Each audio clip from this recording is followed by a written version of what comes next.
say prayer in the name of the Father, of the Son, and the Holy Spirit. Amen.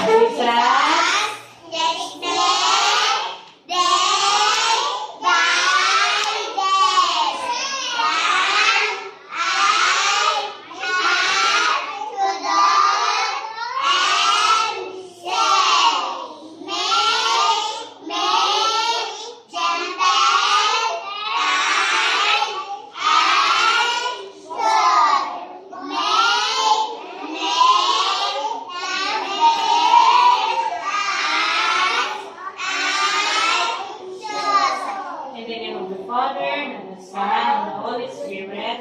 Amen. Goodbye, children.